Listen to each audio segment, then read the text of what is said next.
یا خدا تو ہی میرے علم کو بالا کر دے، یا خدا تو ہی میرے علم کو بالا کر دے، دین کی شمع سے دل میرا اجالا کر دے، دین کی شمع سے دل میرا اجالا کر دے۔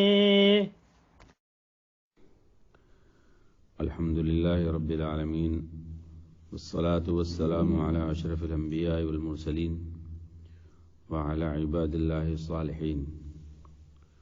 بسم الله الرحمن الرحيم۔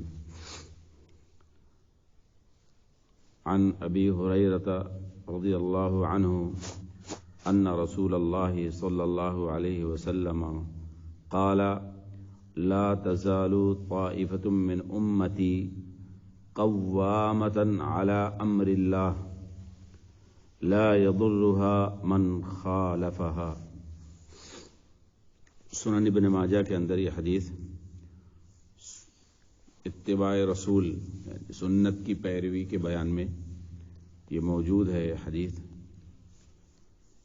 حضرت ابو ہریرہ رضی اللہ عنہ فرماتے ہیں کہ رسول اللہ صلی اللہ علیہ وسلم نے ارشاد فرمایا کہ ہمیشہ ایک جماعت میری امت میں قوامتن علی امر اللہ، اللہ کے حکم پر ڈٹی رہے گی۔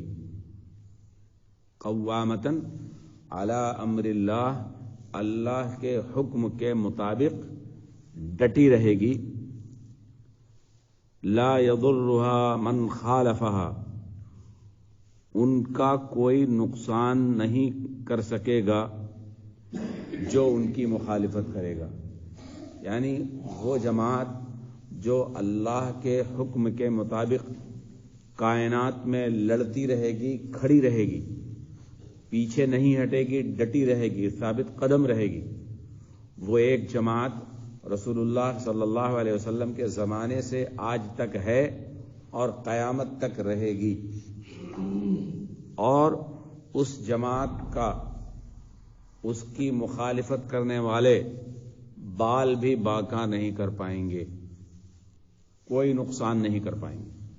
مطلب کیا ہے کہ رسول اللہ صلی اللہ علیہ وسلم کی جو جماعت تھی، نقصان سمجھنے کی بات ہے، رسول اللہ صلی اللہ علیہ وسلم کی جو جماعت تھی اس کا نقصان کبھی کائنات میں کوئی نہیں کر سکا، اور اس ڈھرے پر چلنے والی جماعت کا بھی نقصان آج تک کوئی نہیں کر سکا، اور قیامت تک کوئی اس ڈھرے پر چلنے والی جماعت کا نقصان نہیں کر پائے گا۔ یہ رسول اللہ صلی اللہ علیہ وسلم کا فرمان ہے۔ ایک جماعت رہے گی، باقی کے اللہ کے رسول صلی اللہ علیہ وسلم کی حدیث میں ہے کہ 73 فرقوں میں 72 جہنم میں چلے جائیں گے، ایک جنت میں جائے گا، اور جو جنت میں جائے گا یہ وہی ڈھرا ہے جس کے بارے میں رسول اللہ صلی اللہ علیہ وسلم نے فرمایا تھا کہ وہ ڈھرا میرے زمانے میں ہے، اور میرے زمانے کے بعد سورج نکلنے تک، جب تک کہ اس دنیا میں سورج طلوع ہوتا رہے گا، وہ جماعت، وہ طریقہ، وہ منہج باقی رہے گا، اور اس پر چلنے والوں کی مخالفت ہوتی رہے گی، لیکن ان کی مخالفت کرنے والے اس جماعت کا بال بھی باقا نہیں کر پائیں گے۔ اب بال بھی باقا نہیں کر پائیں گے کیا مطلب؟ یعنی کبھی بھی اس کو ختم نہیں کیا جا سکتا۔ شہید ہوتے رہیں گے، شہید صحابہ میں بھی ہوئے، شہید رسول اللہ صلی اللہ علیہ وسلم کی آنکھوں کے سامنے بھی ہوئے، شہید رسول اللہ صلی اللہ علیہ وسلم کے انتقال کے بعد بھی ہوئے، لیکن جماعت وہ ختم نہیں ہوئی۔ وہ بیج جو رسول اللہ صلی اللہ علیہ وسلم نے مکے میں بویا تھا، جس کے پھل رسول اللہ صلی اللہ علیہ وسلم نے مکے میں جا کر کھائے، وہ ساری کائنات میں پھیلے پیڑ، اور وہ آج پوری دنیا میں موجود ہیں، اور ان کا کوئی بال بھی باقا نہیں کر پاتا ہے اگر وہ مخلص ہو کر اللہ کے راستے میں لگے رہے۔ جس طرح سے صحابہ اکرام کے ایمان کی شہادت قرآن دیتا ہے کہ وہ مخلص ہو کر اللہ کے راستے میں جہاد کرتے تھے، اگر آج بھی اسی منہج پر لوگ قائم رہے تو وہی ایک جماعت ہے جو جنت میں جائے گی. باقی کے تو سب شارٹ کٹ تلاش کرنے کے چکر میں راستہ ہی بھٹک گئے ہیں. ہم پیر بابا کے راستے چلے جائیں گے, ہم اپنے امام کے راستے سے چلے جائیں گے. ابے امام کا راستہ وہاں تک پہنچے گا بھی. تم جس کو پیر سمجھ کر جس کے ڈھرے پہ چل رہے ہو وہ جنت جائے گا بھی؟ کوئی گارنٹی ہے؟ نہیں, کوئی گارنٹی نہیں ہے. ان کے علاوہ جن کو اللہ نے یا رسول اللہ نے جنتی قرار دیا ہے, ان کے علاوہ کائنات میں کسی کے بارے میں یہ کہنا جائز ہی نہیں ہے کہ فلاں آدمی جنتی.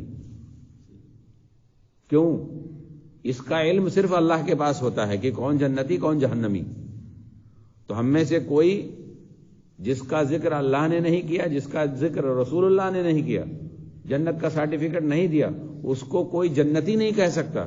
اور جس کے بارے میں اللہ اس کے رسول نے جہنمی نہیں قرار دیا, اس کو کوئی جہنمی نہیں کہہ سکتا. لیکن یہ بات ضرور بتا دی ہے کہ 73 فرقے ہوں گے میری امت میں, اور سب جہنم میں چلے جائیں گے ایک کو چھوڑ کر, اور وہ ایک وہی ہے ما انا علیہ واصحابی, کہ جو میرا اور میرے صحابہ کا طریقہ ہے. یعنی رسول کا اور صحابہ کا طریقہ ایک تھا, دو نہیں تھے. اللہ کے نبی نے کیوں کہا ما انا علیہ واصحابی, میں جس پر ہوں اور میرے ساتھ میرے صحابہ جس پر ہیں.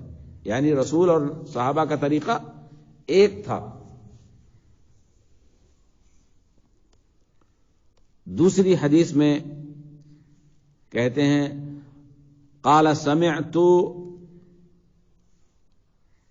ابا عنبة الخولانی وكان قد صلى القبلتين مع رسول الله صلى الله عليه وسلم قال سمعت رسول الله صلى الله عليه وسلم يقول لا يزال الله يغرس في هذا الدين غرسا يستعملهم في طاعته. اس حدیث میں بھی, یہ بھی سنن ابن ماجہ کی حدیث ہے, اور اس حدیث میں بھی کہتے ہیں کہ رسول اللہ صلی اللہ علیہ وسلم نے فرمایا, اور یہ وہ صحابی ہیں جنہوں نے رسول اللہ صلی اللہ علیہ وسلم کے ساتھ مسجد قبلتین میں ایک ہی نماز کو دو رخ پہ پڑھا ہے. جب تحویل قبلہ کا حکم آیا ہے تو عصر کی نماز تھی جس میں بیت المقدس کی طرف رخ کر کے نماز پڑھی جا رہی تھی, اور اس کے بعد میں اسی وقت آیت نازل ہوئی قد نرى تقلب وجهك في السماء فلنولينك قبلة ترضاها, کہ ہم نے تم کو دیکھ لیا کہ تم جس قبلے کی طرف رخ کر کے نماز پڑھنا چاہتے ہو, میں نے اسے پسند کیا اور تم اسی کی طرف گھوم جاؤ. تو نماز میں یہ حکم نازل ہوا, اور نماز ہی میں رسول اللہ صلی اللہ علیہ وسلم نے قبلہ بدل دیا. یہ وہ صحابی ہیں جنہوں نے مسجد قبلتین میں اسی لیے اس کا نام مسجد قبلتین ہے کہ ادھر کا رخ تھا تو ادھر کا کر لیا. تو مسجد قبلتین اسی میں یہ صحابی ہیں جو کہتے ہیں کہ میں رسول اللہ صلی اللہ علیہ وسلم کے ساتھ نماز پڑھی.